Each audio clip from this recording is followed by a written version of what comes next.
Et à 7h11 sur Sud Radio, parlons politique désormais avec cette question. Le groupe Lyotte va-t-il de nouveau être un acteur majeur à l'Assemblée nationale ? Souvenez-vous, ce groupe de députés dits indépendants avait fait beaucoup parler de lui pendant la réforme des retraites et pourrait de nouveau se reconstituer avec de nouvelles têtes dans l'hémicycle. Olivier Servat, bonjour. Bonjour Monsieur Trollot. Merci d'être avec nous en direct sur Sud Radio. Vous êtes député de la première circonscription de la Guadeloupe et porte-parole du groupe Lyotte à l'Assemblée nationale. Olivier Servat, ma première question, elle est simple finalement. Pouvez-vous nous confirmer ce matin qu'il y aura un groupe Lyotte à l'Assemblée le 18 juillet prochain ? Oui, je vous confirme qu'il y aura un groupe Lyotte à l'Assemblée. Nous nous sommes vus il y a 3 jours. Nous allons annoncer les noms et les signatures mardi. Mais je vous confirme qu'effectivement, nous sommes aujourd'hui entre 17 et 23 députés. Déjà ceux qui ont été réélus, puis les nouvelles personnes, les nouveaux députés qui vont arriver.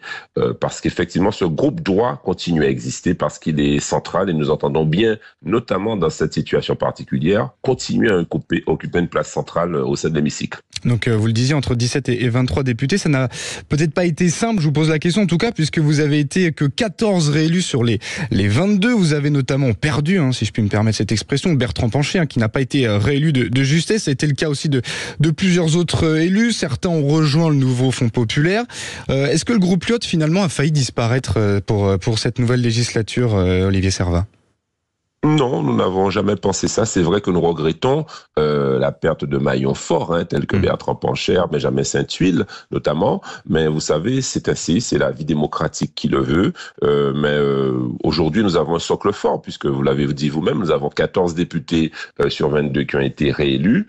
Et puis, nous avons surtout une capacité à rassembler, à réunir d'autres députés qui, comme nous, croient à l'indépendance, à la liberté, à la primauté des territoires et aux outre-mer, et donc nous les avons rencontrés, échangés avec eux, et en plus, sans citer de nom, ils sont très expérimentés. Ce sont souvent des élus qui ont eu des responsabilités locales, qui ont une belle expérience et qui sont enthousiastes à l'idée de pouvoir rejoindre un groupe qui effectivement doit, dans cette situation particulière de la démocratie française aujourd'hui, pouvoir occuper toute sa place pour pouvoir faire le lien entre le centre gauche et le centre droit, parce que le pays a besoin finalement de majorité stable. Alors on va en parler justement de cette majorité avec le jeu des alliances. Vous nous disiez entre 17 et 23 députés, c'est-à-dire qu'il y a encore un doute ce matin sur la constitution totale de ce groupe Lyotte à l'Assemblée nationale ?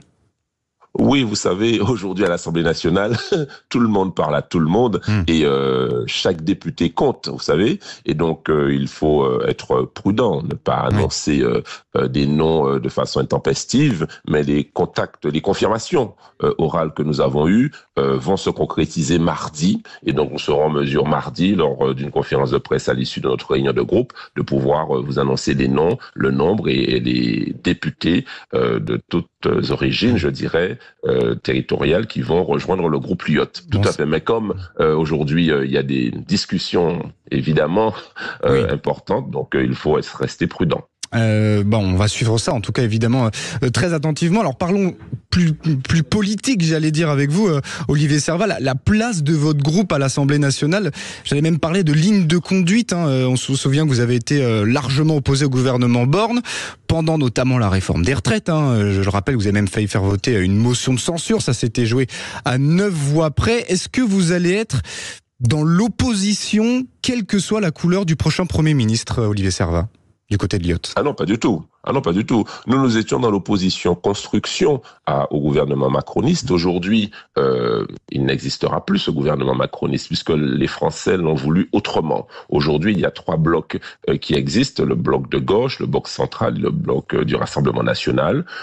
En fait, nous ne sommes pas aujourd'hui dans la question trop du qui, mais plutôt du quoi.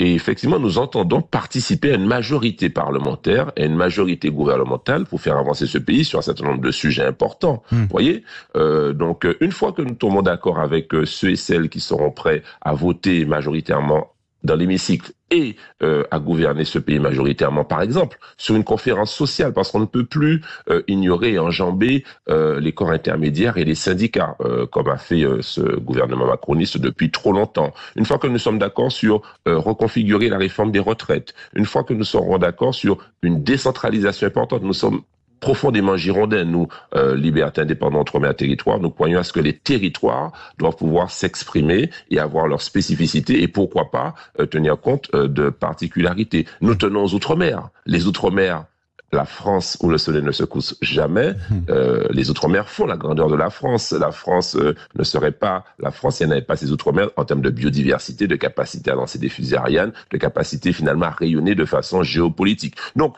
une fois que nous serons d'accord sur le quoi avec ceux et celles qui sont de bonne volonté, parce qu'il faudra réinventer la Ve République, on est bien d'accord. Justement, Olivier Serva, vous dites ceux qui seront de bonne volonté.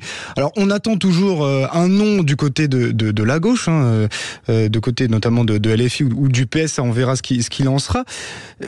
Oui, vous dites peu importe le nom. Aujourd'hui, qu'est-ce qui pourrait vous arranger? Quel est votre souhait pour Matignon dans les prochains jours ou peut-être dans les prochaines semaines, voire les prochains mois?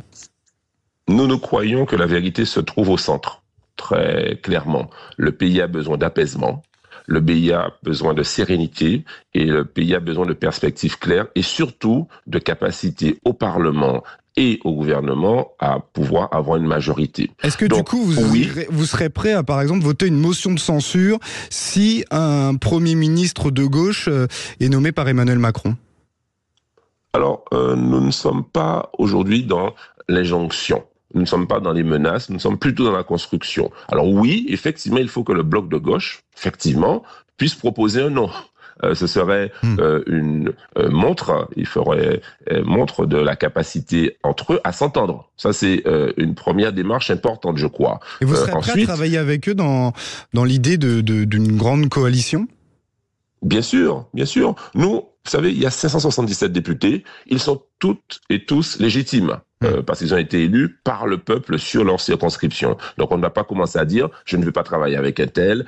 Non, on veut travailler avec ceux qui ont la bonne volonté de pouvoir trouver des solutions sur un certain nombre de sujets importants qui feront un pacte parlementaire, un pacte de gouvernement sur des réformes simples à mener dans les prochains temps. Vous voyez, c'est ça qu'on veut nous. On commence pas à dire je ne veux pas travailler avec un tel. On veut travailler avec tous ceux qui sont de bonne volonté. Voilà notre position au groupe Lyot. D'un mot très rapidement, on est pressé par le temps.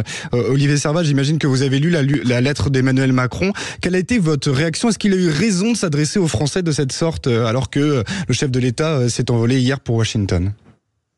Bon, le président de la République est tout à fait légitime à s'adresser à la population française, qu'il a élue il n'y a pas si longtemps que cela. Il a voulu une dissolution de l'Assemblée qui n'a pas plus clarifié les choses. Oui, qui a clarifié la nécessité d'avoir des positions transpartisanes et qu'il n'y a aucun camp hégémonique par rapport à un autre. Donc je pense qu'il a pris acte de cela. Donc les parlementaires prendront la responsabilité à gauche pour proposer un Premier ministre. Au centre et au centre droit, il s'agira aussi de mettre un peu d'eau dans son vin pour que l'intérêt des Français soit sauvegardé et des Outre-mer aussi. Merci beaucoup Olivier Serva d'avoir été notre invité ce matin sur Sud Radio. Je rappelle que vous êtes député de la première circonscription de la Guadeloupe et porte-parole du groupe Lyot à l'Assemblée nationale qui va donc se constituer d'ici le 18 juillet prochain. Vous avez entendu Olivier Serva, entre 17 et 23 députés.